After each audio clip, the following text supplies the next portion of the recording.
phezu komhlaba uNkulunkulu akhulume wena moya wenze nakodwa namhlanje wena ugcwele kimi ubusa kimi moyo ugcwele ekuqaleni ukhona wavukuza phezu komhlaba uNkulunkulu yena khulume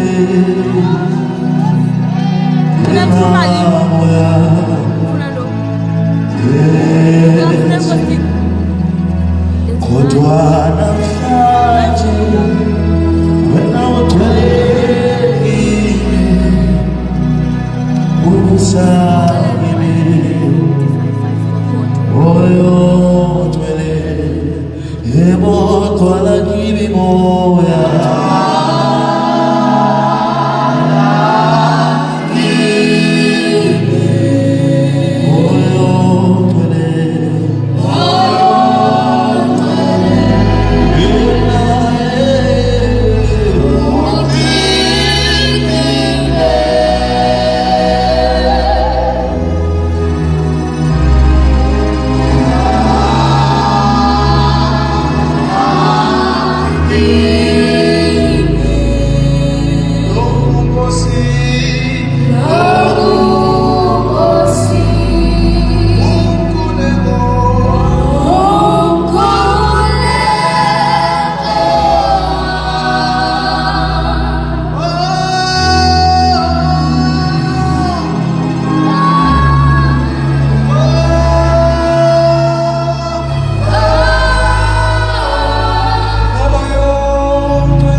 Ndithathe ithuba ndibulise okokuqala ndizazise igama lam ndinguBabalwa uPastor Banzi ndisuka apho ndizalwa khona ndizalwa ngapha kulamhlaba wakuCendane haleluya ngokukhonza ke ndikhonza apha under i-leadership katata uApostle uBhalangile haleluya ndize nje ke for ixeshana elincinci into endiyizeleyo nje kukuzokunamkela haleluya ukwamkela wonke umuntu lapha ngaphakathi haleluya ngokusesikweni haleluya haleluya ndizawubulisa ke bangcwele ndinibulise nonke ngegama lenkosi yethu uYesu Kristu haleluya kodwa okokuqala ndizawuhonorisha i-leadership ekhona phakathi kwethu haleluya haleluya okokuqala sinotata wethu my father uApostle uBhalangile phakathi kwethu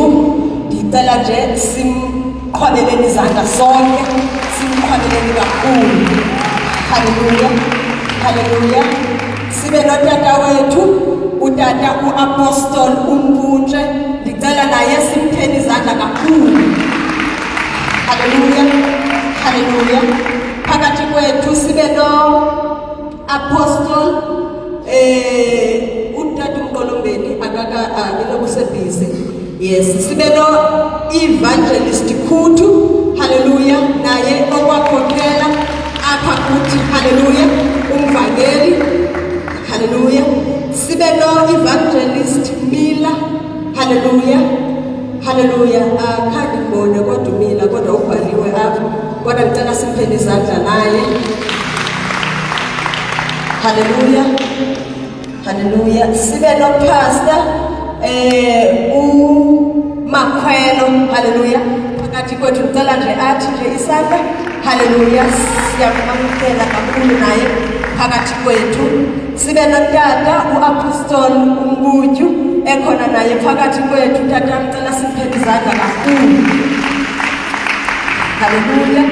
Yes, sibe notata phakathi kwethu uPastor Dyantyi ehamba noma uDyantyi, haleluya. Ngicela sibaphele izandla nabo, haleluya, haleluya. Sibe noPastor Moliko phakathi kwethu, umfundisi, haleluya. Ngicela nje athi izandla sibonge naye simqhubele izandla kakhulu. Siyababonga mfundisi wami, haleluya. Sibe noPastor Feni, umama Feni. Ngicela nje athi izandla naye sibonge, haleluya, haleluya, naye siyabamkela. Sibe noApostle Gaba, haleluya, haleluya. Siyabamkela nawe dada ngegama leNkosi yethu uYesu Kristu. Sibe noPastor Mbengo phakathi kwethu. Ngicela nje athi izandla naye sibonge. Siyabamkela mfundisi wami ngegama leNkosi yethu uYesu Kristu. Sibe nomfundisi uGogo phakathi kwethu, haleluya. Siyabamkela mfundisi, haleluya, ngegama leNkosi yethu uYesu Kristu. Sibe notata uMgoqo phakathi kwethu, umfundisi. Siyabamkela tata kakhulu ngegama leNkosi yethu uYesu Kristu, haleluya. Bangcwele sinabadikoni bebandla nabo i-leadership yebandla. uDeaconess Gawule ekhaya, uDeaconess Magobiyane ukhona naye phakathi kwethu, uDeaconess Peter ukhona naye phakathi kwethu. Ndiyayibona nje yonke i-leadership yalapha ekhaya ngegama leNkosi yethu Yesu Kristu. Ngicela siphinde sizipheni izandla, haleluya. Sibe nabazalwane ke bangcwele engingasoze ndilibale ukubabulisa, kodwa ngicela ngibulise umama nje bonke abakhoyo kule ndawo notata. Ngiyababulisa bonke ngegama leNkosi yethu Yesu Kristu. Abazalwane abasuka kwindawo ezehlukeneyo, because sinabazalwane abasuka ko-23. Ngicela nje bathi sibaqhobele izandla, haleluya, haleluya. Kwi-local church eko-23 sibe nabazalwane abasuka kwi-local church yalapha eSabhabheni, nabo bakhona baphakathi kwethu. Ngicela sibaqhobele izandla, haleluya, haleluya. Sibe nabazalwane abasuka eTsunani, nabo ngicela sibaqhobele izandla, haleluya, haleluya. Sinaye nosisi wethu osuka kwaLanga ophakathi kwethu, nanku phambi kwami. Ngicela athi nje isandla usuka kwaLanga, naye siyavuma ukuba naye kule ndawo, haleluya. Kukho abazalwane abasuka eSiphomi, haleluya, nabo bakhona phakathi kwethu. Angeze ndibalibali oVovo phansi, ngicela sibaphele izandla, haleluya, haleluya. I-youth nje yonke man, i-Kingdom Kids yonke la ndiyayamkela, siyayamkela ngegama leNkosi yethu Yesu Kristu, haleluya, haleluya. Bendizokwamkela nje abantu bangcwele, ibingekho enye into. Ndizawucela nje worship team yam ihlabelele ingoma, because phakathi kwethu bangcwele andizuthatha ixesha elide. Ndizawuya kule ndawo kuthiwe mandiye kuyo. Sinaye umama ophakathi kwethu, umama Mfeni, haleluya, umfundisi, haleluya, ozawusipha asithi gqabagqaba nje ngenkonzo yokunikela, haleluya, haleluya. Ndizawucela nje worship team yasekhaya imphakamise ngengoma ezesiza ngaphambili. Kulesitwesi esinzima njalo sidlule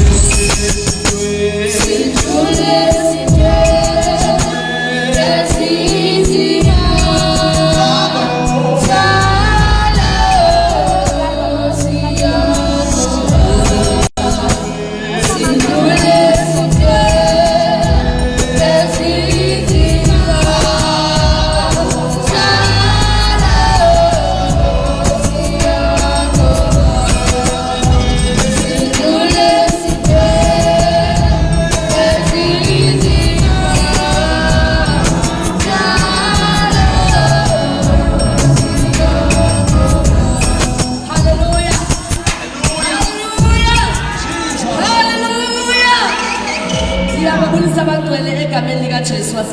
hallelujah. The reason why ngathi ngikhaleza ngiyayimisa ingoma andingomuntu uthanda utya ixesha especially xa kusezawuza isigidimi. Hallelujah. Anza kushumayela kodwa ndizothetha ngomnikelo uthatha imali.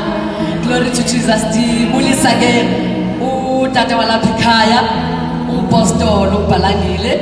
Ndiyababulisa bonke ke umpostoli uNtshuntshu. Mandithi nje all protocol observed. Glory to Jesus. Bonke abangcwele ndiyababulisa egameni likaJesu waseNazaretha. Bese nifike ndingumama uFeni bangcwele ndingumafungqa kakhulu ndingumama uFeni. Hallelujah. Ndingumama uFeni. Ndakhe ndaya kwenye indawo. Kule ndawo lena kwathiwa sibulisa umama uBishop uMbengo, sibulisa umama uFeni. Kaloku aba bantu omnye umaBishop utshatile umama uMbengo, umama uFeni akatshata ngaso yena ubizifana kwabo. Naqoma Nkosi yami bethele ngazoyibuza kum because ayinjalongo. Glory to Jesus. Ifani umshado uFeni. Glory to Jesus. Nditshatile. Hallelujah. Kodwa ke uThixo wambiza utata uFeni. Hallelujah. Akasekho kulomhlaba. Glory to Jesus. Kodwa ifani iFeni yomshado. Ifani yasekhaya nguhoyi. Hallelujah. May his soul continue to rest in peace. Hallelujah. Amen. Bantwana zami ukuthi ke angathandaziwa kakuhle ndingumama uFeni. Hallelujah. Glory to Jesus. Ayofani yasekhaya, ifani yasemzini. Andiyontombi. Glory to Jesus. Andiyontombi. Hallelujah. Ndibabulisile abangcwele bonke ndicela sityhile nje kuDeuteronomy. Deuteronomy chapter 16 verse 16. Ndicela ufundela phaa noba sisiXhosa noba sisiNgesi. Ndicela ufundela. Uzomphumza ke girl. Aze cause kaloku wena awubamba. Andifuni kube ndihlabelela andikho good nalapha kuhlabelela. Hallelujah. Exesha ndisayikhilayo. Akekho fana nawe. Akekho fana nawe. Akekho fana nawe. Nkosi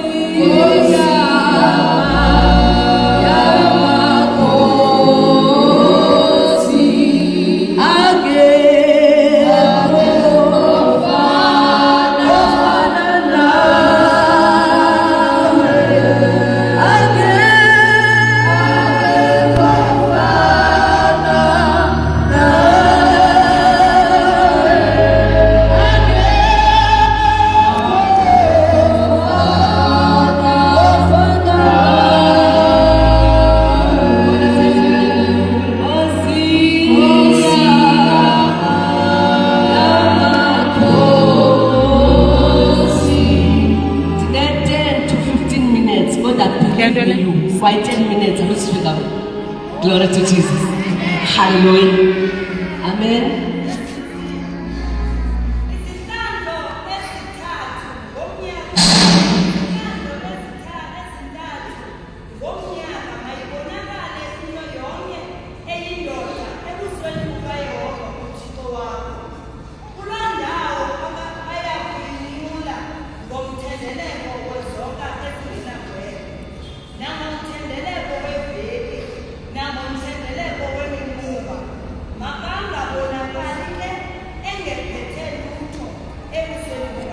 Glory to Jesus. Hallelujah. Amen. Ithi phale ndawo agqibezela ngayo ithi mamdyana.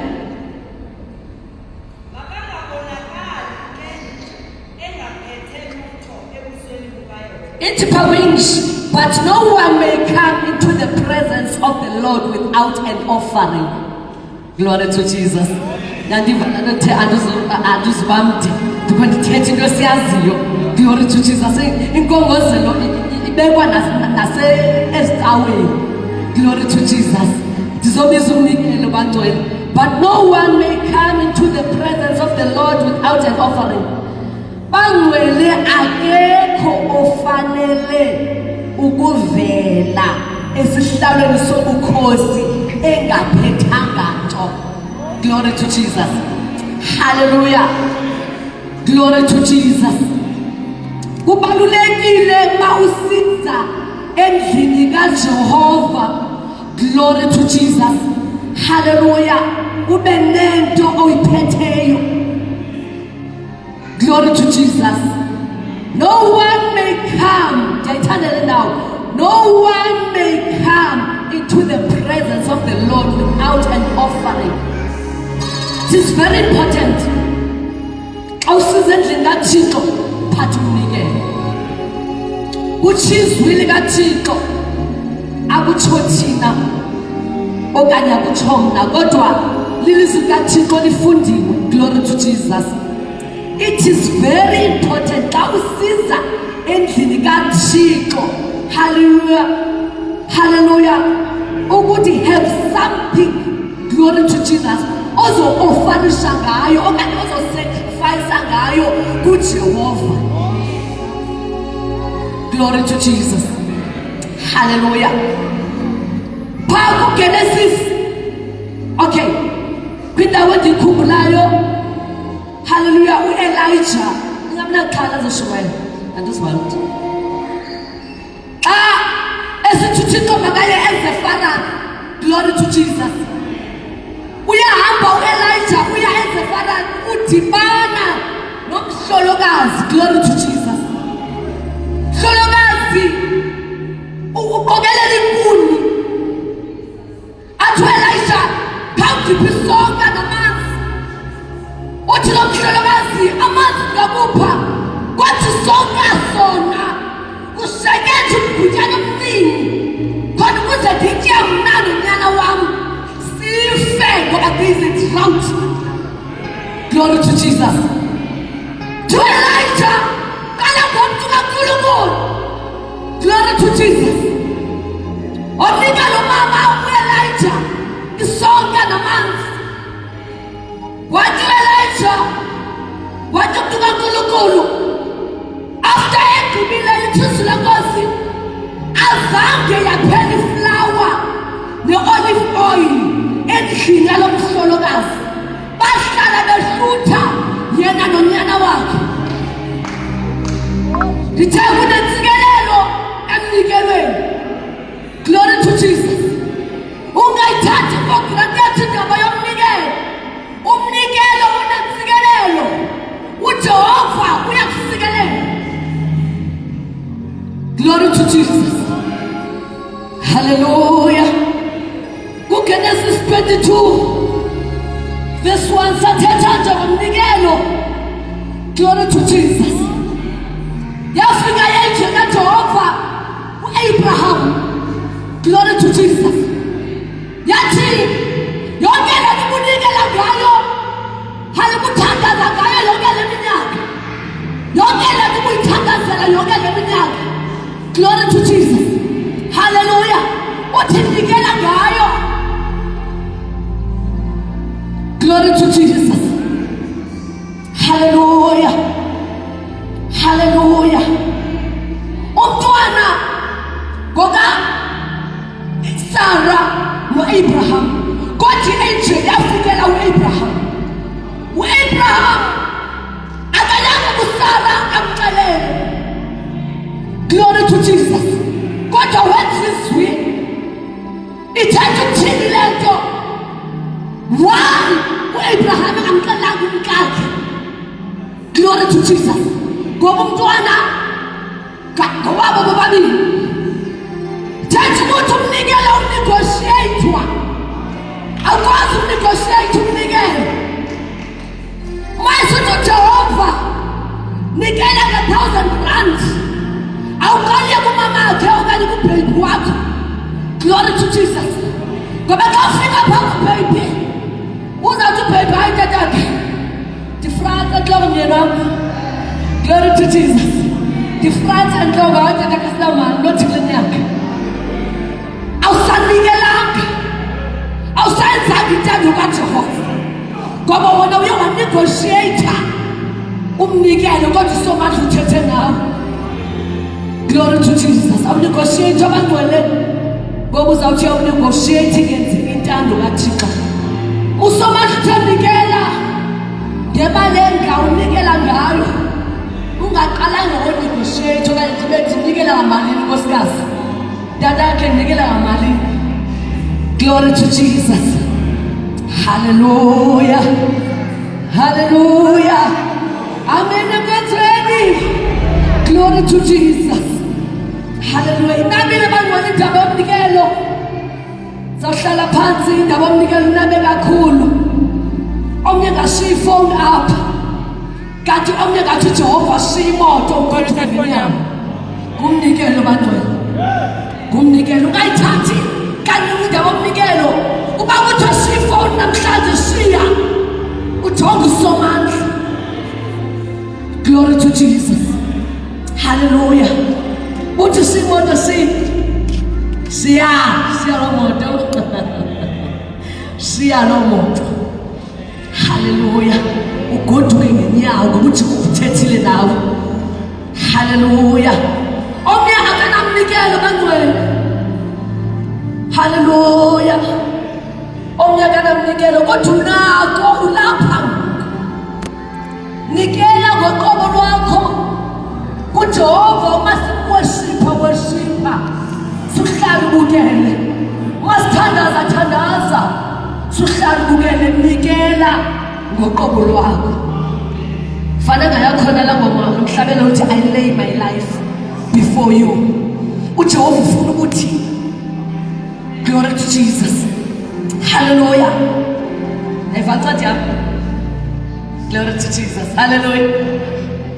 Hlawumbe mntasekhaya wena soloko nje wasindiswayo soloko nje wakholwayo unikela nge-10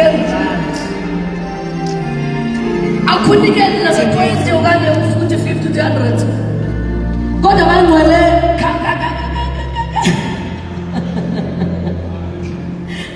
awukhe uJehova umlinge nomlinga nge-100 rand hayi namhlanje kazinami man namhlanje uthi Jehova zawunikela ngale 100 rand yandiva singabe yandibathi ndithi ncabe namhlanje uthi Jehova zawunikela ngale 100 rand kodwa ngale 100 rand zange ndanikela nge-100 ubomi bam bonke soloko nje ndakhona zange ndanikela 100 rand kodwa namhlanje ndiyanikela sobana ngale 100 rand uJehova uzakwenzela ntoni na masinikele manje masinikele ndiqhubile Nkosi yami sisikelele. Glory to Jesus. Hey wala thambe shepherd Ingoma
Hallelujah. Ngicela sicebele ngibangcwele uthaba sikelele unikele Baba wethu engcwele Thixo wethu othandekayo Jehova Rafa Jehova Rofeka Jehova Nisi Jehova Elolam qala abalimanzi bathwala izono zabo singaba Nkosi sebukhoneni bakho wengcwele abantwana bakho benze izwi lakho Thixo wethu othandekayo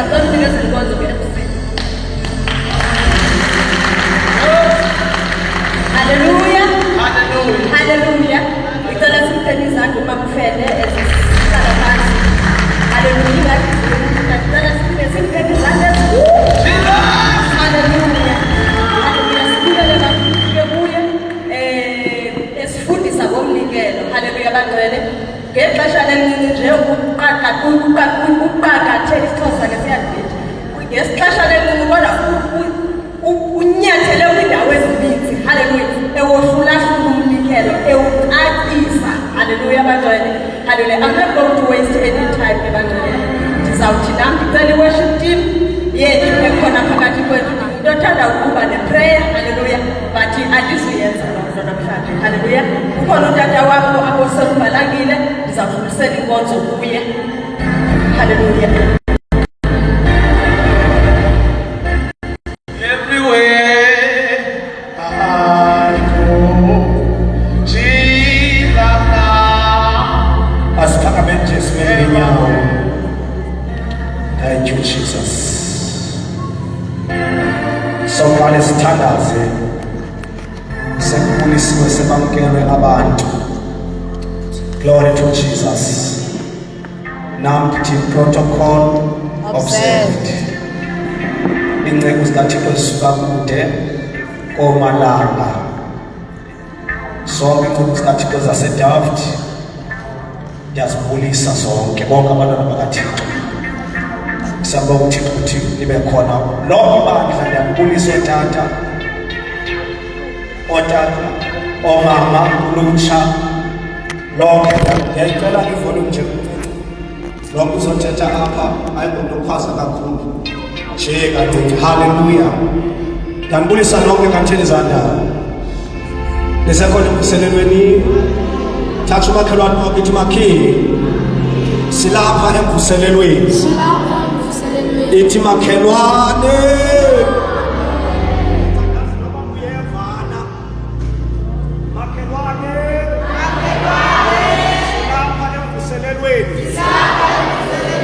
antaka icimete kancinci nje right haleluya. Mphinde umakhelwane ithi makhe awuvumhle namhlanje ithi ufana wedwa ithi ufana wedwa hlanjwe nguThixo ngegazi lakhe. Asike siphakamiseni izandla egameni likaJesu. Usizo lwami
Without any wasting of time. Without any wasting of time. Sisami ngenyawo. Sisami ngenyawo. Ifuna ukwamukela ispeaker sethu sanamhlanje, uShumayeli namhlanje. I want to introduce him to you. Sinendoda kaThixo ezoqabela ngo within 2 seconds, 1 second. Umpostile uMpuntshe, one of the sons ze-general eyananayo in peace. Uba ukhula indoda yaShumayela ingenawo amehlo, thina sinawo amehlo. Yena wayengenamehlo kodwa wawenza umehluko kwigospel. Zophakamisa indoda eyayibamba itasi zakhe, eyayiphatha itasi zakhe, eyayihlamba iikawusi zakhe, eyayihlamba ii-underwears zakhe. Uba ukhula. Indoda ye-submission, indoda ethobeke kakhulu. Uthe xa ifika apha eKapa, unkosikazi wam thiya igama njengoba sithanda uxoxa kakhulu. Akho hlangothi ungavela ngalo ngento edibene noThixo angakuxelela ingcombolo endakuyele deep. Samnika igama sathi si-stronghold. Let us welcome the man of God. Let us welcome the anointed man of God, Apostle Jesus. Is stronghold. When blessed of the man. Shaiza zakho kameni na Jesus. Oh Jesus, hallelujah. Thank you, Jesus. Mandilufu felwako.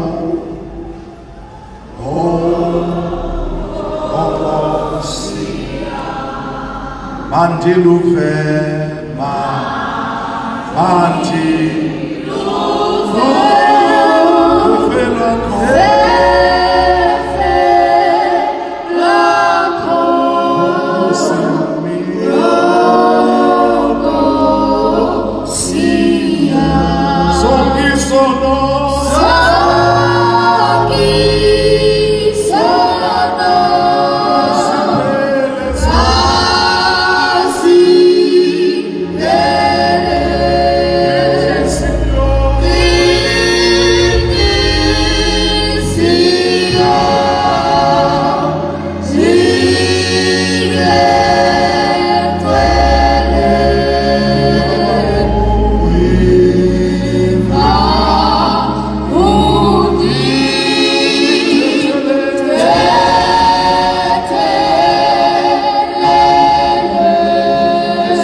Samuel wokuqala ndiyabawela iphinde le mic nje increase kancinci.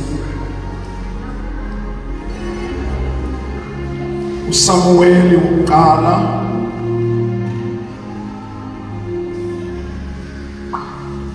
chapter 17 Nkosi kakhulu.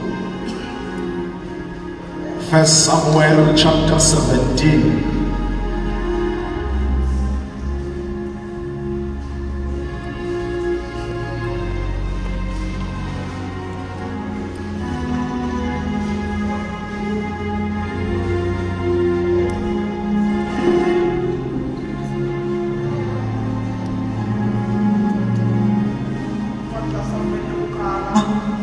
Chapter 17 verse 1.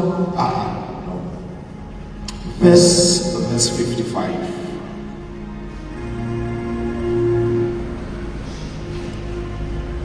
Verse 55. Xa uSawule ebembona uDavide ephuma esiya kumhlangabeza umFilisti, wathi kuye kuAbhinere umthetheleli inkosi, Abhinere unyana kabani nalo? Wathi uAbhinere, uhleli nje umphefumulo wakho kumkani andazi. Wathi ukumkani, buza ukuba ingunyana kabani nale ndodana. xa uDavide wabuyayo ekumbulaleni umFilisti, uAbinere wamthabatha wamzisa phambi koSawule ephethe ngezandla inhloko yomFilisti. Wathi uSawule kuye, ungunyana kabani na? Ungunyana kabani na mfana ndini? Wathi uDavide, ndingunyana womkhonzi wakho uYese waseBhetelehem. Ngosindo hayisa ngawe ndikuncame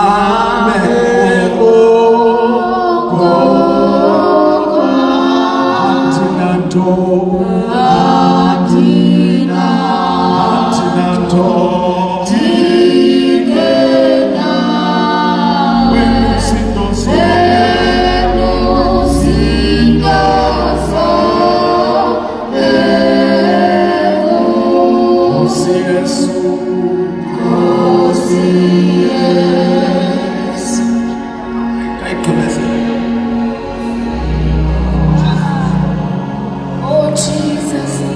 Osindo kaisa, Osindo kaisa na, kaisa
Thank you, Jesus Christ. Ndibulisile nami kuyo yonke leadership, the host Apostle Balangile, Mr. Mambuju, Mr. Mambuju Mbodi, befundisi nonke Ostelo Gaba, befundisi nonke zonke leaders namhlanje. Andina-chance yakuhluba ndingabulisa nonke one by one. As I mentioned names, omama, otata, bonke abantu abatsha, in the mighty name of Jesus Christ. Iinosi zam zimbalwa kakhulu, yile ndawo qha ziphelele kakade ke sibangako kakade zange ndagqitha kuya 4 lines qha, in the mighty name of Jesus. Now ndingokaMbunje ke igama lami uPV, uMbunje isenemi yam, ndizalwa phaa eBhayi kwindawo kuthiwa yiNew Brighton, apho ndazalelwa khona phaa kulaa minyaka ye-70s. Ndizalwa ke ngumama uJoyce, tata uLulama, tata ke usandukusweleka umama ukhona. Ndinonkosikazi ke uSibukele uAlime owangapha ngaseBhayi, lapha kweBhayi Port Fred, osuke eBhayi ubheke East London. Yes, nabantwana abathathu, one man, it's not a boy, it's a man, over 20 something, 23 something like that. Namantombazana abayi-2. I'm leading ibandla kwela lizwe lapha eBhayi eGqeberha nakwindawo kuthiwa kuseDinarha kaRiga. Enkosini ke, I have many sons and daughters. With him yale conference restore a fellowship between fathers, sons and their daughters. I have many sons, as I say, and many daughters, but elgama lika daughter sithi ngenxa isityhilelo sokwazi ukuthi apha enkosini asina necessarily male and female, sinonyana bakaThixo. But we understand for wenza clear izinto ebantwini ukuze bangathi abantu hayi kule conference kuthethwa nje ngabantu abangamadoda kasi the fathers and sons. But if there is a father, then there must be a mother, and if there is a son, then there must be a daughter according to the truth and the reality of the spirit. We are sons. We have a father, not a mother. In the spirit, I mean God as the Father. There is no mother there, only God the Father. And we are sons, all of us. In the Lord, we are sons. Now, sijonge kwincwadi ka1 Samuel chapter 17 verse 55. Lapho uzawuphinda khona yonke lento sawuthetha ngayo sokuthi siyivile. In the process of that, umuntu ozele prayer request enesicelo uThixo ethandazeli lwethile sithi mandiye pha kula conference ndinesicelo phambi koThixo. uThixo uzayilungisa laa nto icelayo. Amen. Uzakwenzela. There is an anointing elapha to help you ukuba uphume ungasasindwa ngamthwalo. As I minister ilizwi likaThixo, eli lizwi likaThixo line-ability yokutshintsha sonke isimo esingafani nalo ilizwi. Eli lizwi linamandla okusitshintsha sonke isimo esingafani nalo. So lona ilizwi linenkani ngoluhlobo loba asifuni kubekho isimo sihlale nesimo. Ilizwi alifuna ukuhlala nesimo ethi xa lijonge esasibona basifani. Ilizwi soloko lifuna ukusitshintsha izinto sifane nalo. Sibana wari uThixo uvile umthandazo wakho ngoba lapha sokuncedakele. Uyiqalile iprocess of 50%, uqale ngongena kamnyama. Halfway, sit and relax and listen to the word of God, and this word is going to change that situation. Lo 50% ushodayo ulo uzakwenzeka as you are sitting down. Naxa sekuvalwa kwakusenzwa iprayer enqamene nawe.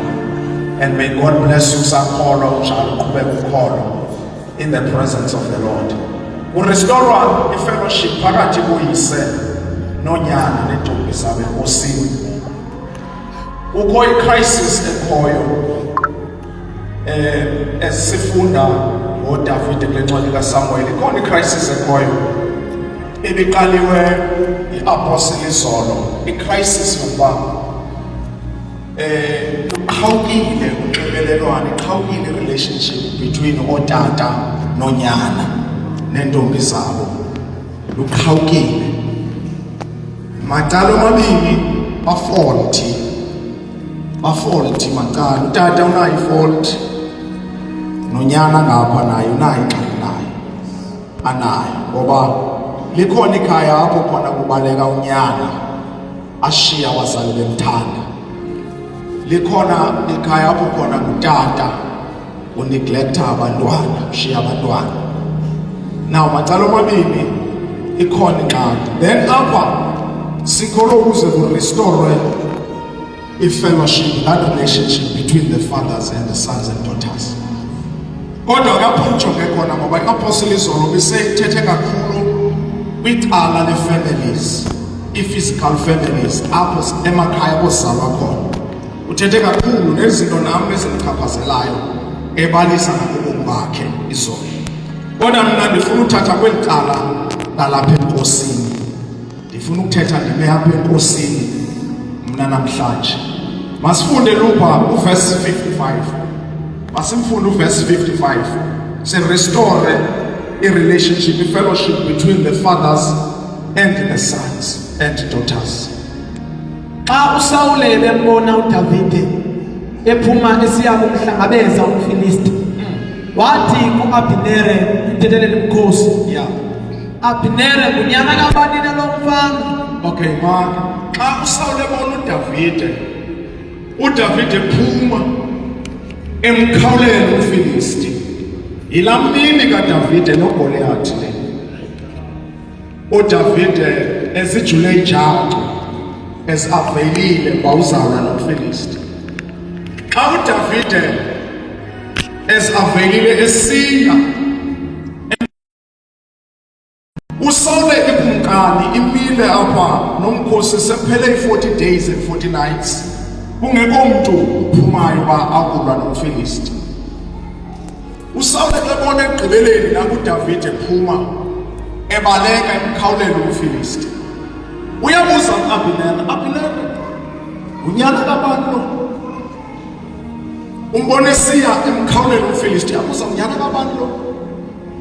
What surprises me about Nombuzo is that in the previous chapter, uSawule uxelele ngabantu becabinet yakhe ukuba kungani kule ngxaki unayo yokuba depressed and oppressed isispirit esingcolileyo esiphuma kuThixo because uThixo ekulahlile.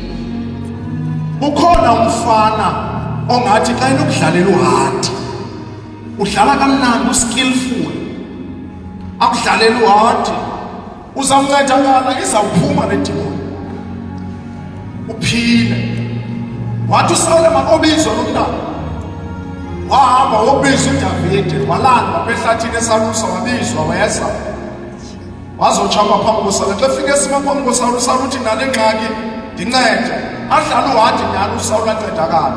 uSawule ambona uba ndiyancedakala ukudlala kwalo mfana uhadi. uSawule adicide into yobana mandihambe ndithuma abantu bomcela kubazali bakhe. Bahamba bomcela embuzile unyana kabani, wathi uDavide ngunyana kaYese eBethlehem. Wathuma abantu babahambe bomcela wasane presents. uYese wathumela naye abakhe bazise uDavide officially ayokudlala kwaSawule. Uvumile uYese, bavumelene noSawule ngomntanakhe bawuzawuhlala phaa kwakhe amdlale uhadi. uDavide wahlala kwaSawule edlala uhadi. Athi nje bedlala xa uSawule relieved kule problem, uDavide uyahamba abheke ehlathini okuncedisa belusi, ahlale ehlathini ancedisa belusi. Uzawuphinda buyele back ebhodwe uSawule xa uSawule eathekiwe kakhona sesi spirit. Now kwenzeka lento, uSawule uyamazi kakuhle uDavide that he is the son of Jesse eBethlehem. Yenziwe i-communication officially yokumcela azohlala kwakhe. Umazi kakuhle futhi nabantu bakhe abakhulu abamcebisileyo kumkani bamazi kakuhle uDavide that he is the son of Jesse. And ulapha officially akangomuntu uyivizi, akangonkwenkwe efika idlale nje keyboard iphinde ihambe ingaziwa bangowaphi. Uyaziwa, uceliwe officially. Now xa ngale mini uDavide kukho le ngxaki kaGoliath omipha for 40 days and nights ekhwaze futhi uyathukisa uthuka uThixo kaSirayeli nemikhosi yakhe. uDavide esewukutya eyokujonga impilo yobrother bakhe oShama abapha kweladaba, ethunywe nguYese uyise ba ngathanda ukutya useba ujonge lo nyana banjani nempi njani. Xa yafika ufika esisele nto beyisisa engazelanga kuba, but ufumanisa ukuthi kukho iproblem abaxakene nomFilisti for 40 days and 40 nights. And then uyamsurprise uDavide about how can it be? How can it be? That is simple kakhulu, but kubo ayikho so simple as he thinks. Now uDavide as avele akusele wathi bathi awureward ngantoni njalo nisalazi balo ngafuna ulanda because I don't want to dwell there. Ukapho ndiyakhona. Now uDavide at the end aphume esiya confronta nomfilisti. Aye kumfilisti ebaleka xa ephuma esiyebaleka uyabuza uSawule ukumkani unyana kabani lona Abineri. uAbineri uthi andimazi nami. That's where it surprises me ukuba amazi njani Sawule umuntu okudlalela uhadi kugula ube right umqome uthi Nkosi mntanami ubumcele kuyise uyese. But ngoba bebaleka khona umfilisti uthi amazi. Because njengoba siku 17 yenzeka ku chapter 16 lento ndithetha yokuphela ukaDavide kuyese uyise ekhululwa. But ku chapter 17 uthi andimazi. No Abineri akafiki kwikhabinethi kaDavide udale pha. Indoda enkulu ebudala pha. Emkebisi kakumkani nakwinto zomlomo. But uAbineri naye uthi andimazi. Funda lokho. Verse 56. Verse 56. Yes. Wathi ukumkani buza ukuba ngunyana kabani na le ndodana. Uthi ke ngokumkani buza. Akubuza apha ebantwini ukuba ngunyana kabani na le ndodana. Akubuza apha ebantwini ukuba ngunyana kabani na le ndodana. From verse 55. Ukumkani uSawule akekho interested ekwazini who is this boy. Akekho interested ukwazini uba ubani igama lale nkwenkwe. I-interest yakhe isebeni ubani utata wale nkwenkwe. Not uba ngubani igama lale nkwenkwe, ngubani utata wale nkwenkwe. Then Abineri akumazi ukuthi Abineri andimazi. Akathi andiyazi le nkwenkwe angazi utata wayo. Because umuntu ofuna ukwaziwa ngutata wenkwenkwe, not inkwenkwe. Bani utata wayo? Uthi Abineri andiyazi. Uthi ngoku hamba ubuza bani utata wayo. 57. Xa uDavide wabuyayo ekumbulaleni umfilisti. Xa uDavide ebuyayo because ngoku 55 uyaya. Ku-57 uyabuya. Xa ebuyayo uAbineri wamthabatha wamzisa phambi koSawule. Then uAbineri ke ngoku xa ngexesha besiya baqonile masikabe sumyeka banoa oyekwa. Xa ebuyayo wambamba wamthatha wamsa uSawule. Quba lokho. Wamzisa phambi koSawule ephethe ngesandla inhloko yomfilisti. Lo mfana nje bebuya uphethe ngesandla inhloko yomfilisti. Nje bebuya. Then uAbineri umbambile bayisabi ukuthi ngibambe ngesandla inhloko yomfilisti. Uyisolve le problem yelizwe. Problem kaSawule. Uyibambe ngenhloko ngenwele ibambe kanje. Uze bambe inhloko kaGoliathi ngesandla. Wamisa papa uSawule. Ithini lokho? Wathi uSawule kuye. Wathi uSawule kuye. Ungunyana kabani na mfana ndini? Nangoku akambuzi igama lakhe. Ubuza ungunyana kabani mfana ndini? Who is your father? Who is your father? Who is your father? Who is your father? My boy, who is your father? Who is your father? He was so interested. Who is the father of the boy? Now, victory, it's solving the problem of the whole nation. Who is your father? Who is your father? Did you guys see out to do the work of the soldier? Engage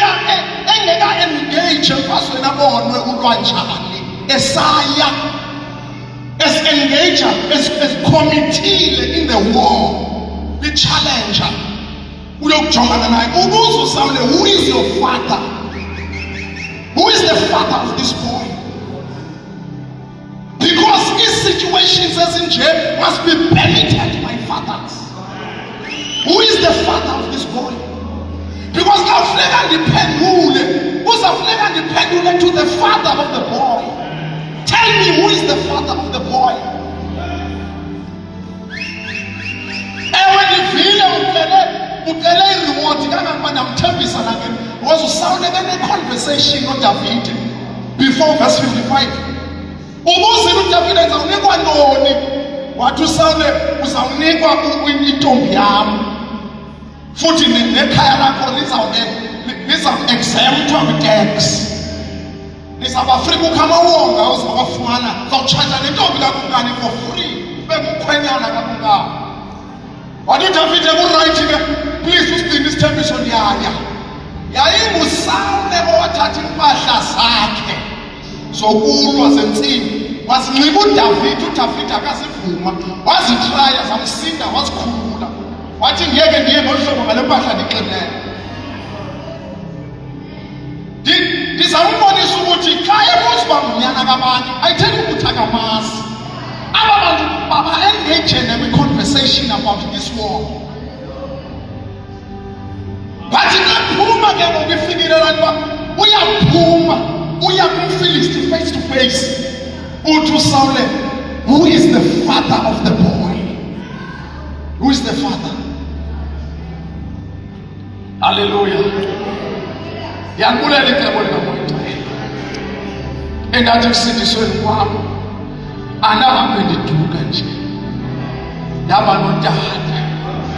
From the beginning up to the end. One locate, I want to commit out dad. Up in Bosini. One commit out dad. Udada, ufika kwam uye. Ifike ndisithi sobe inkonzo belungu dishikezwe indoda engamali Anton Vollen van Hoeven, the medical doctor. Ingabelungu lonkonzo eshumayela elokishini yethu abantu bamnyama besuka kwinkonzo kuthiwa iChristian Harvest ekhokelwa senior pastor uJohn Scholz in the 90s. Usindiswa kwam, I was still a young boy ngeke nasehlathini. Then later on xa senduyehlathini likwala uMangcwele one locator kwafika usise kuthiwa nguNyameka phaya ekhaya because I was preaching all over ngelaa xesha.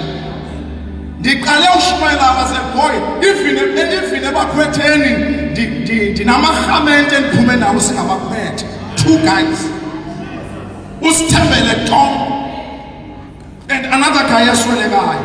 Ndiphuma nabehlathini singabakhwetha baba ngamarhamente am asehlathini.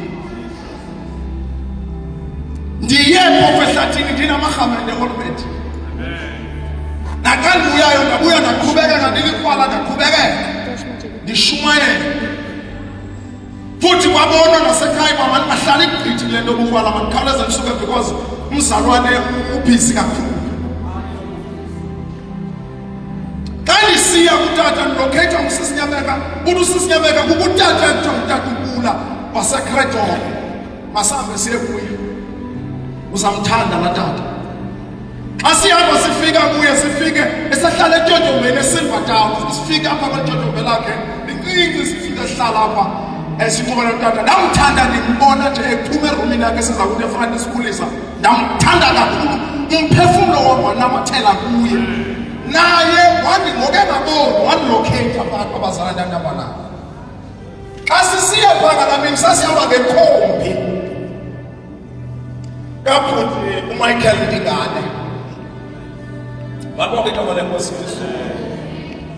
Xa sifika pha notata uTana sifika nam lo tata sixobone naye and then ndithatha decision immediately ndingaxelelanga mntu.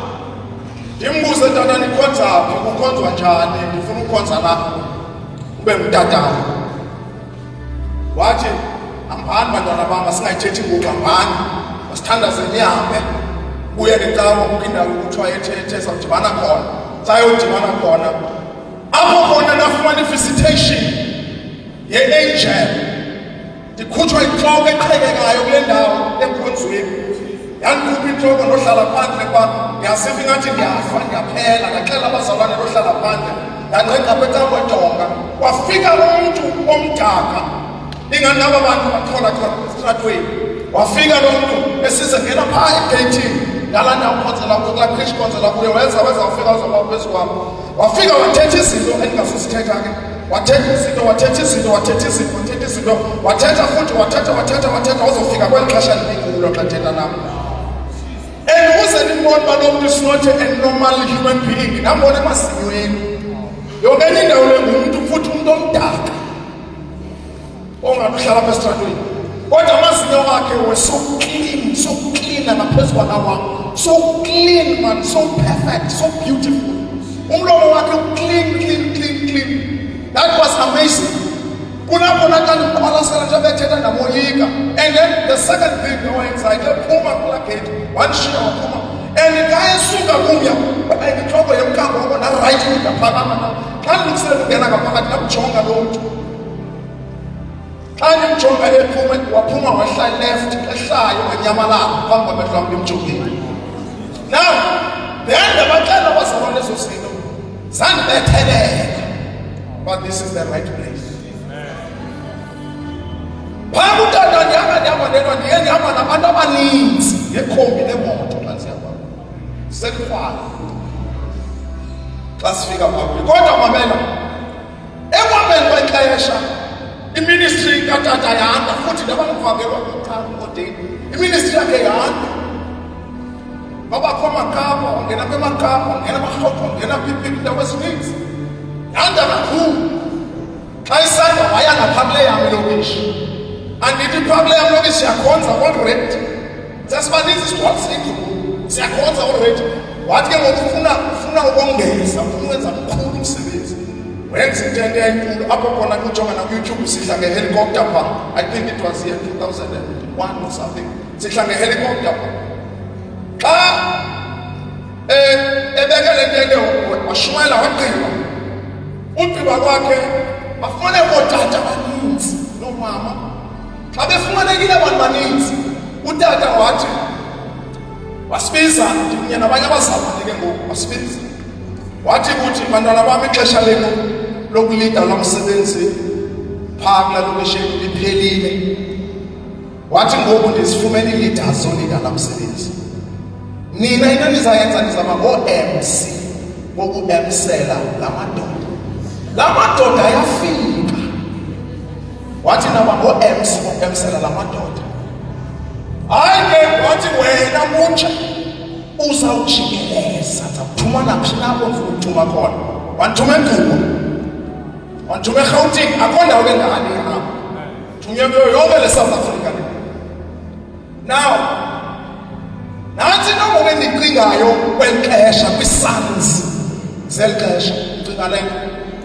Ungakwazi ukuza kum uzosabmitha kum uhamba nabantu ngekhombi ezimbini nemoto ukhonzisa uphiwe iminikelo uthengelwa isuku uthengelwa usenzelwa ntoni ngabantu. Ungakwazi ndithi mna xa ndawo ukukhonzisa kuyo ndifike phaa ndithi kuphela ixesha lakho uzawuba ngu-MC phaa. Zawunyula amadoda phaa azaba ngabefundisi phezu kwakho. And then wena ndithi kuwe wena into ozawuyenza wena kukufaka le ndoda ebantwini. Xa ihlonitshwa nguwe ifikele kuwe naba izawuhlonipheka kubo ibe ngumntu omkhulu nakuko. Ndithi wena phakamisa lo mfo mhloniphe gqithi. Suphikisa nix niye phuma kuye ngoba we-understand kakuhle. Ugqiba ndithi and ke ngoku ayizobakho i-communication kum nawe about laa ndoda. Awuzoba nondripotela ngobubi balaa ndoda ngento laa ndoda engazikwaziyo wena. Wathi nina nivunyiwe ndiyashumayela bazalwane bam. Qha ke ngoku into ngoku endiyifunayo kunina shumayelani phakathi evekini. Kodwa make sure icawa nekati madoda zawanyula. Wawanyula. Babakhona abantu abakhulu apha phakathi kwethu ngakungoomama. Kwaba kudala ndinabo bafumene ngendlela bekandishumayela ngabo. Abawuqondayo umcimbi wepolitics zecawa. Mna ngala xesha ndilikrwala ndizazi ipolitics zecawa. Mna ndazwe ndithethwa ngutata. Ipolitics andingazibamba. Then babakhona bamane bezirhoxa besithi hayi kunje uyayimosha siyamazi thina ubani apha elokishini uphaa kukhona uyayikhona kamasipala siyamazi ubani phaa kamasipala amantombazana yoyoyo nomfazi uyakhala utata uyayimosha loo nto ntune laa tata wema ngecawa washumayela xa sishumayelayo bathi abayu akavakala novakala ngokuthina ngenye imini omnye bazalwane bam yashumayela naye wathi ngelimini omnye utata ongasinguye wasewoma omnye utata wasemadawela eshumayele ngecawa sonke ngutata ekhona utata kashumayela wanika lo mfundisi shumayele wathi xa sihleli ekaleni umzalwane lo wam wathi utata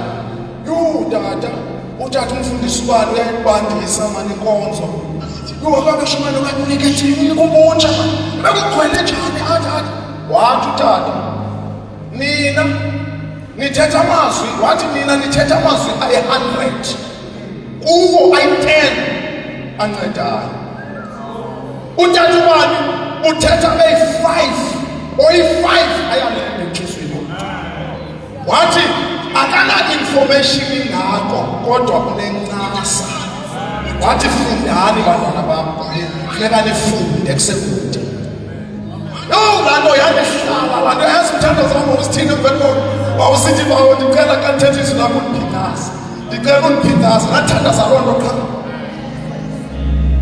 ndicela undiphinaza because walutata and ke ngoku ususela ngalaphi xa ndimmamela laa tata yava incasa since that day zange ndiphinde ndive mntu ngabasushumayela ndakohlula ukushumayela mandibuzibuzo kuwe wena sana kuloo ndlu isana. Are you willing to do that? Are you willing to submit in such a way? Ukuba uthi ucinga umkhulu usiye kufike kuthiwe iba mncinci. Are you so willing? Abantu abaninzi they don't have fathers. Abantu abaninzi abantu abathi bangootata babo ayingootata babo. Lapha kumlani baba bam.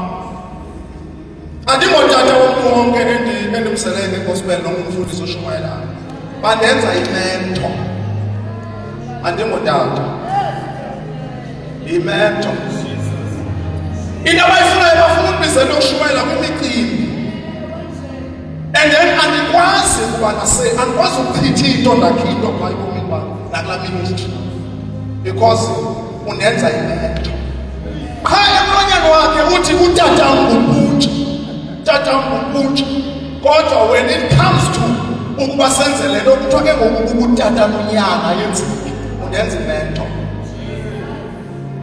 ngabe coach nje wakhe bayelile ke ngohlobo futhi ngakhathi idecision yoba ungahambe ucinga uba inokuthi ubani ngapha nakwenye idolophu nonyana abaninzi njengoba bendenza busy kuhlanganisenyuka yayivala loo yabaxelela straight andingunyana bami There's a mentor. There is a biggest difference between a mentor and a father. Apostle Paul the Corinthians, there are many mentors among you, but you have only one father. Because the father is the one who will give you a culture. Is the one who will give you an identity. Is the one who will give you a sense of direction. Who is a nature.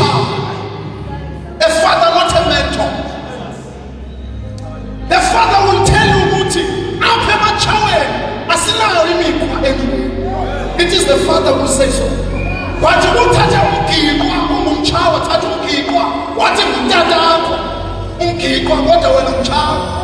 okanye wena uthi ungutshawu uzama utshawu ugqiba kwakho ukope unyana kagikwa athi utshawu ento sithi olobeni amatshawu abayenzi le nto ngamagikwa enza isiko ngolhlobo usukume wena hayi le ndoda lena ishiywa lixesha le ndoda lena iyandibonela le ndoda lena ithetheni because omqolobheni benza kanje nam kumele ukwenza kanje no.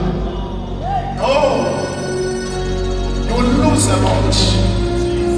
You lose a lot. You lose a lot. You lose a lot. That's why Sinabo Abasagwane, they are busy with ministries. But when you look at the ministry, you don't see any culture. You don't see any identity. You don't see any sense of purpose and direction. The part of the gathering, their senses, the feelings. And they interpret God with feelings. They interpret God with atmosphere. Yasimna uthixo otheko Elisha, uEliya phuma phandle emkolobeni. Waphuma wathi izake ukufundiswa ngubani. Wadlula iwhirlwind umoya ovuthuzayo.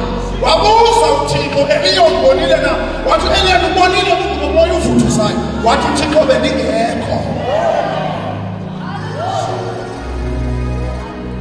We don't sense God, we atmosphere.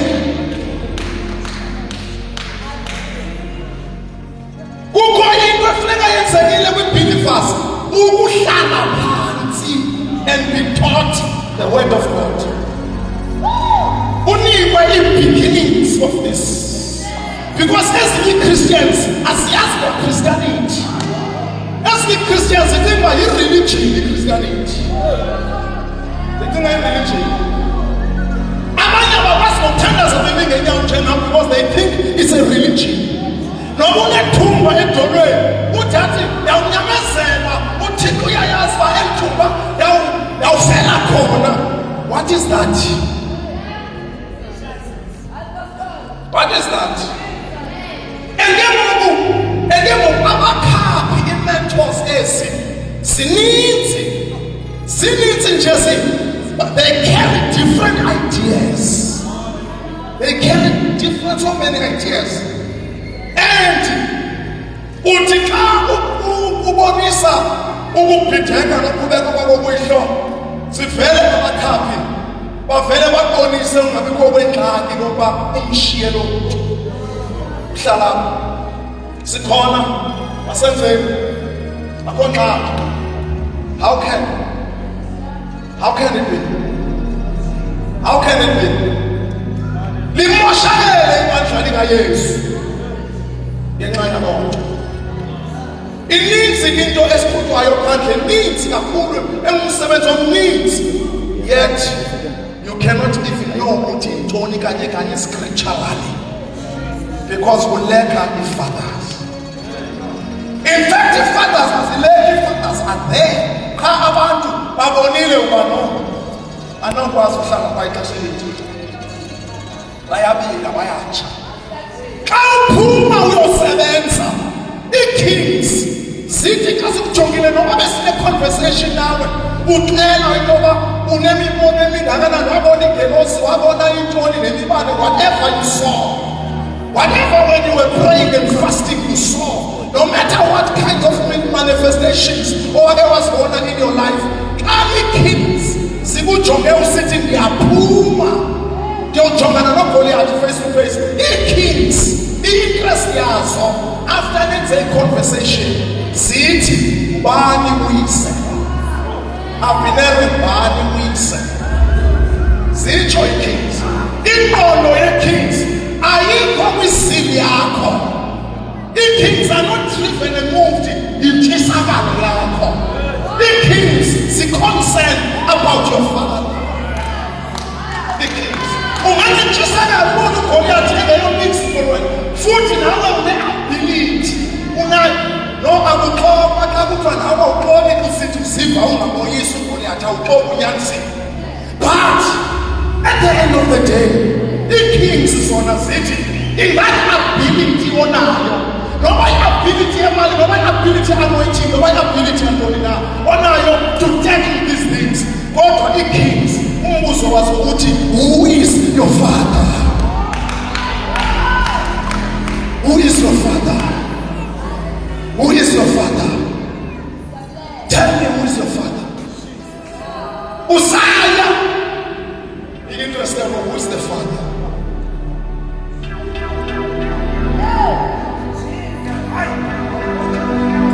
Intshisakalo yona sayibona uthandazile futhi usilile uthandazile wenza zonke izinto kodwa who is your father? Tell us about tatakho. That's interesting. Sawusitsho nawe ba wandinika umvuzo omkhulu. Wandinika umvuzo omkhulu. Because uSawule uthe uzaba ngumkhwenyane wami. Wandinika umvuzo omkhulu kuya kwami. Ekugqibeleni xa ndisima phambi kwakhe uzandika amawonga ne-crowds nentoni uThixo ngento endenze emhlabeni. Kodwa ii-keys eziphuma phambi kwazo zibuze umntana ubani utatakho. Ubani utatakho? Usaya ngela xesha usayomisa intente kulaa kona usayorenta laa ndawo usayirenta laa kritshi laa ntonto siyabuza ii-keys ubani utatakho. Zitsho zonke ii-keys. Ebona yona itshisakana nentoni bantana. Yayazi nalapho nakuyenza. Because thina sifika sithethe notata asifika kwezondawo. Bantata. Uyabuya uyiphethe inhloko. Iking uSawule ayithi yo kan wasivuya nokwenza ibhrayi bakuvana ngefemu. iGoliath nansi inhloko aphakathi Davide aqhonye emandleni. Davide no iking izangiyenze lokho. Yathi xa uAbner ebona siza wababa wamsakuyo waphinda ukumkani wathi ubani utatakho akabuzi ngentombi kaGoliath. Waphinda wathi ubani utatakho. Man Sawule nansi inhloko kaGoliath sine-evidence apha siyenza kwenzeke.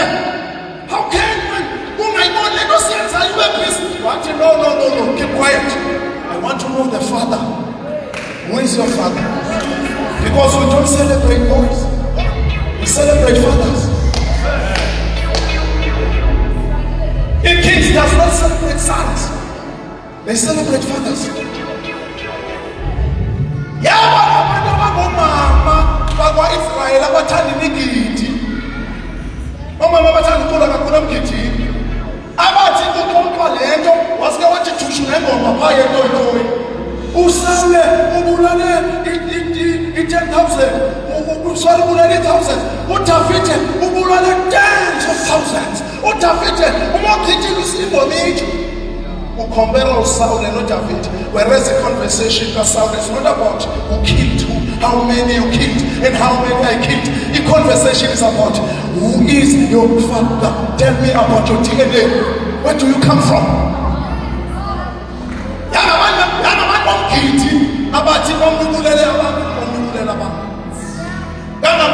If you have that mind, if you have that mind, we don't do that.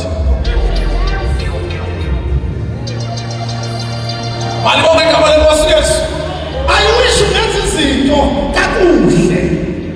Uthi kujongiwe nyana ubone utata. Ubone utata. Futhi nawe uthi kusenza izinto uthi oma ngenze kakuhle because utata sangayenzi. Ubone utata. Who is the father? Uyakanyana notata bephi izinto umkiwe kakubi kuthini go back to your father. Not ngoba uyokhonza naye if okwenzeni bakhonzana kodwa go back to your father. Uthi my father, I still want you in my life. Utata namazi utata kangomfana, utata akasebenzi ngengqondo yabafana, utata usebenza ngengqondo katata. Uyayazi utata baliyafika ixesha loba amadoda amabini angahlali kunye apha endlini. Ufekwa le ndoda le ndiyibone yomapha itshojombelayo kanti ndiyibone ikhumla inomzi wayo. Uyawuthi ufike usilithatha uxolo ngendlela endenze ngayo kuwe. Ndicela uxolo tata, ndiyazithoba. Ntonto ndiyakudinga tatama nokwazi kwini ndihambe ngaphandle kwakho. Utata asuka athi hamba mntana qhubeka ephakathi ndiyeza. Because kwenzeka ndixele inyani phambi koThixo. Kwenzeka thina ministry yami inkulu kakhulu. Ndimkile utata kukho indawo ndingazithandanga tu ndimka.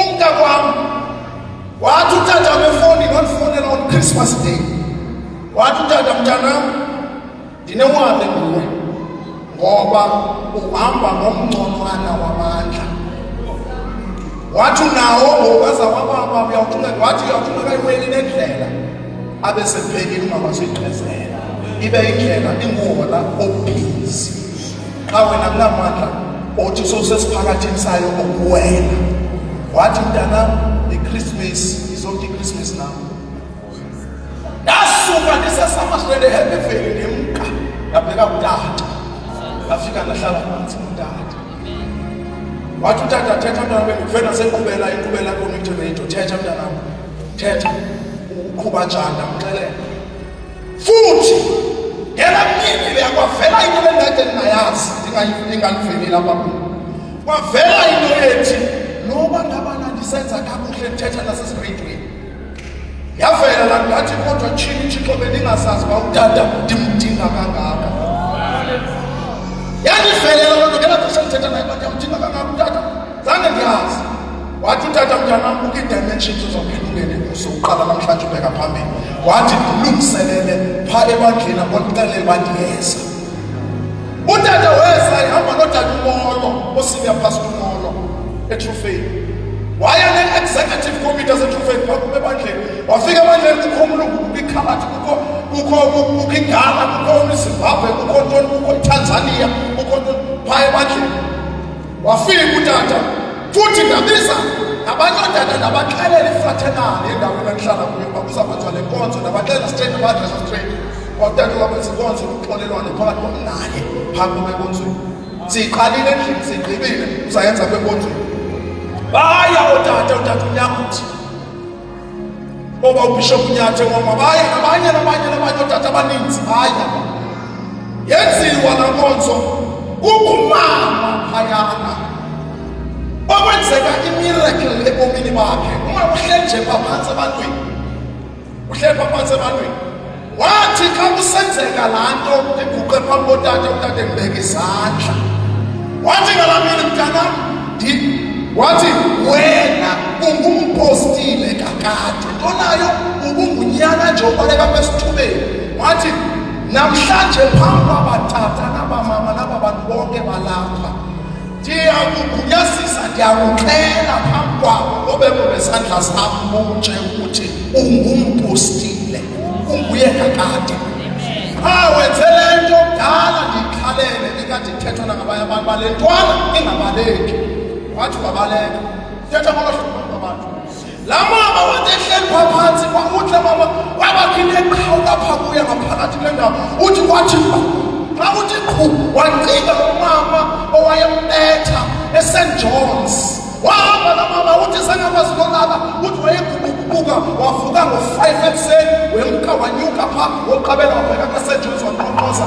uthi ndavuka ndakhala yathi babani ndicela uxolo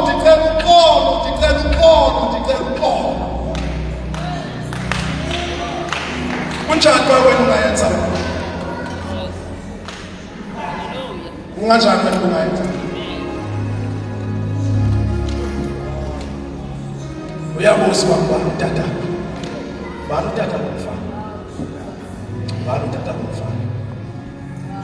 bani utata bomfana yambona uyese siyamazi ebhedlela xa uyese akayisalanga le nto siyibona kanti le nto sibona izelwe nguSamuweli nangeli xesha uSawule emane emgibisela ngentshutsha emane emgibisela ufuna umbulala emane emdubula ngentshutsha wathatha isigqibo xexelelwa nguYonathani utata uqhubeke lokubulala sakuhlala etafuleni sityela idina utata kubulala uthatha isigqibo sokubaleka wemka wabheka eRama uDavide wabheka eRama wafika wohlala emzini kaSamuweli waxela uSamuweli zonke izinto ezimehleleyo emveni koba wayemgabela oyela entloko wangena umoya ingcwele wamxelela zonke iingxaki zakhe because utata wakhe uSamuweli akho ndoda abengena phambi koGoliathi physically uGoliathi indoda engakayabingena kulowa litshe lesibini wafunekela litshe libe nento eliyithweleyo uyobetha uGoliathi yile wayeyinikwe uSamuel. Yile wathi beqaba uSawule wahamba ohlala kuSamuel. Malibonge igama lenkosi. Imini asiphelanga uThixo anisikele. Amen.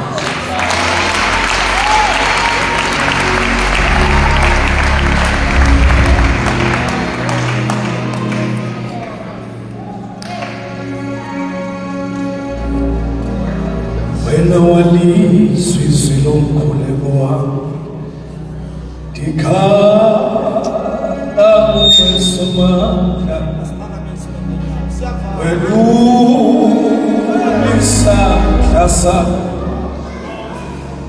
wandiphakamisa solibonga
Amen. Ngicela bangcwele ukufaka isimemo aba kuJuly show wabe eKhayelitsha Apostolic. Sabe sinoziyanda Changane, sinophuthuma Matiso, banenzi nje oDaki Ndlovu, oDadu Khaya Mayento, banenzi artists sabe zikhona. Amatikiti afumaneka cheap kakhulu bayi-200 qaba, zi-100 babona senze cheap nyana amatikiti. Amen. Ayi-200 ka ayafumaneka amatikiti, ayafumaneka apha boma, ayafumaneka naba-Pick n Pay egameni likaYesu. Ndiyathemba anohamba abanamhlanje ongathanga bali-1 abalinye nje because ukubonisa abanyana sizawuba sonke. Amen. Kole mama umbusi labangcwele athi anonwabi wayiculanga. Inye it's obvious that when igama lami leliso. Amen. Ndikwenza nje ngiyomaneliso igama lami oswele.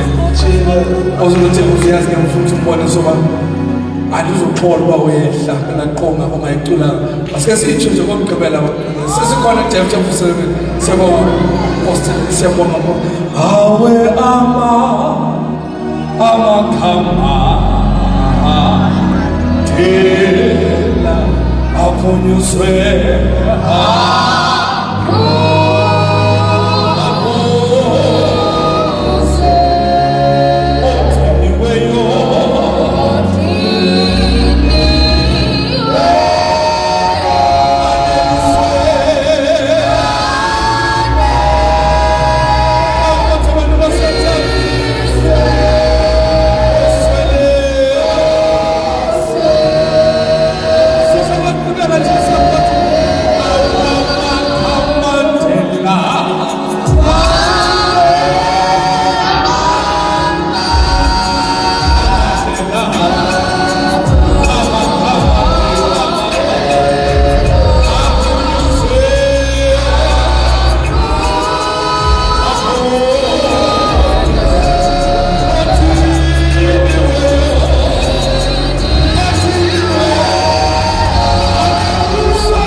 Prophet, it is here to make health.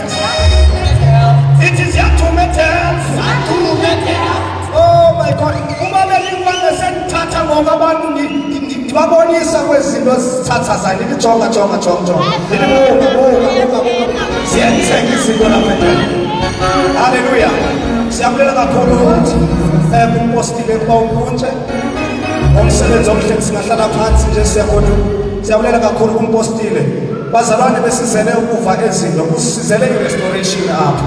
Sikhona bazalwane. Yes, sizele i-restoration. Siyabulela kakhulu umpostile umbunje with this strong, powerful message esibuza, who is your father? Who is your father? Who is your father? I think when Goduka uzakuzifuna ukuthi who is your father? Who is your father? Who is your father? Mna ndazi abantu abaninzi ndixoxe nenhlobo ezininzi ezikholelwa kuJesu apha nje ndazofumana iqela lokugqibela elithi there is no father, there is only one father, God. Glory to Jesus. Ezinqaqeni wabo bambiza ukuthi tata, suthi tata mntwini, but it's a lie. Amaxoka amakhulu. Uthixo wenza ummangaliso wentoba ngaba kwi-protocol yakhe abeke isizalo sikhona bazalwane, abeke i-parenthood so that kungabikho mzalwane ongena direction, kungabikho mzalwane ongena culture in Christ, kungabikho mzalwane ongena identity, mzalwane onga-accountiyo naphi na.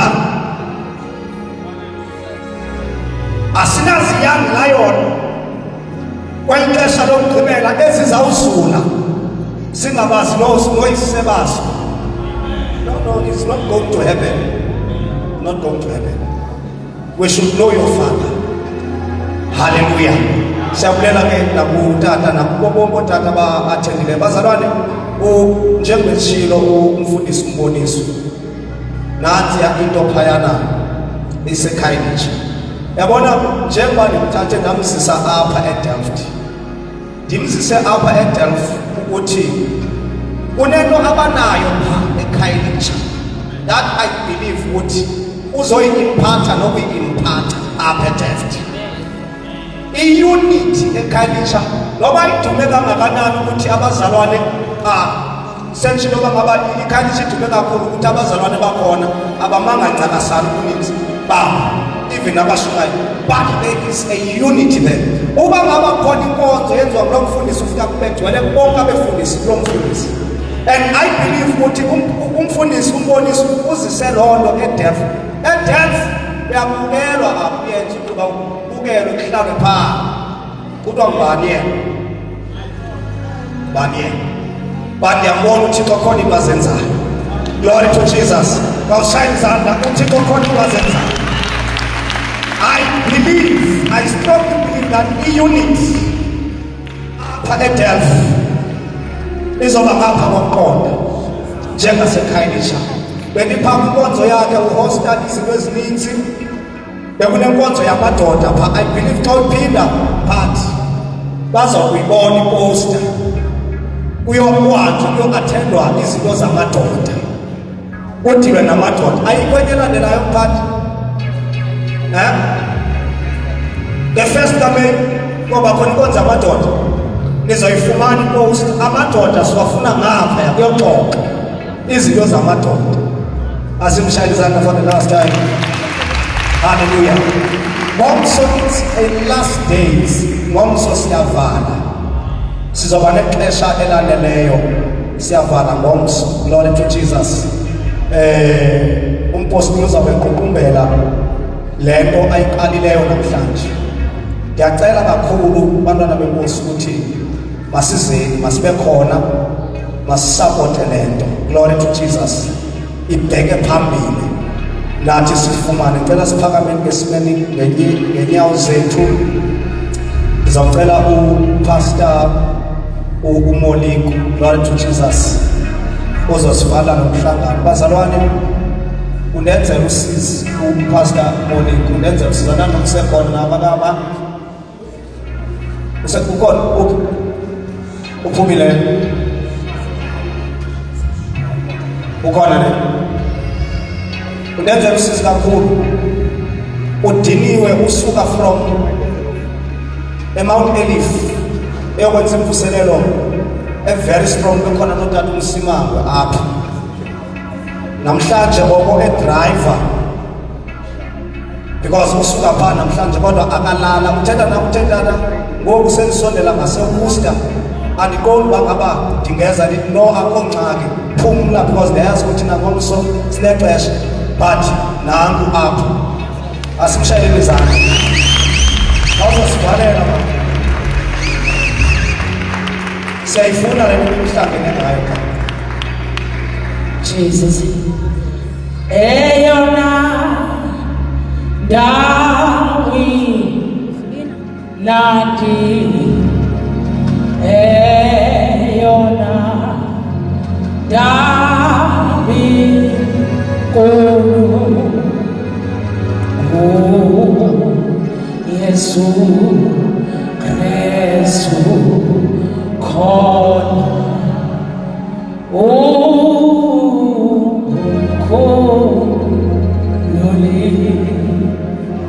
Bethele izandla uThixo siyathandaza kanjalo baba wethu bonke egameni likaYesu mhlekazi onamandla onke siyabulela kakhulu Nkosi siyabulela mhlekazi onamandla ngako bonke osenzele kona namhlanje egameni likaJesu sivile Nkosi ukuthetha kwakho Thixo wethu ophilayo sifundisa uNkulunkulu ukubaluleka ukatata ezimpilweni zethu Thixo wethu onamandla siyaphuma ke Nkosi kanjalo siyowenza ilizwi lakho Thixo wethu ophilayo sivusile izazela zethu egameni likaYesu Kristu. We thank you, we honor you now and forever.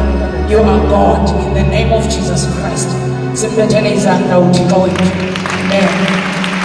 Ngomsokazi waba wenza usingomuntu and ngomso nabantu abangaphilanga khawuze nabo ngoba sizoyivala ngomso sidemonstrate the power ngomso sizoyivala sidemonstrate the power iza nomuntu ongaphilanga iza nomuntu ogulayo eGreen Park kwenzeke imimangaliso emininzi abantu ebebezele namabekelo bayaqina bathi ba right baphilile abebegudu ngomso uzokhala yakho amadimoni angangeze unwabethu izabe ngomso kuze nomuntu umphethe uthi masiyama siyovala uthini ohlangene naye siyabonga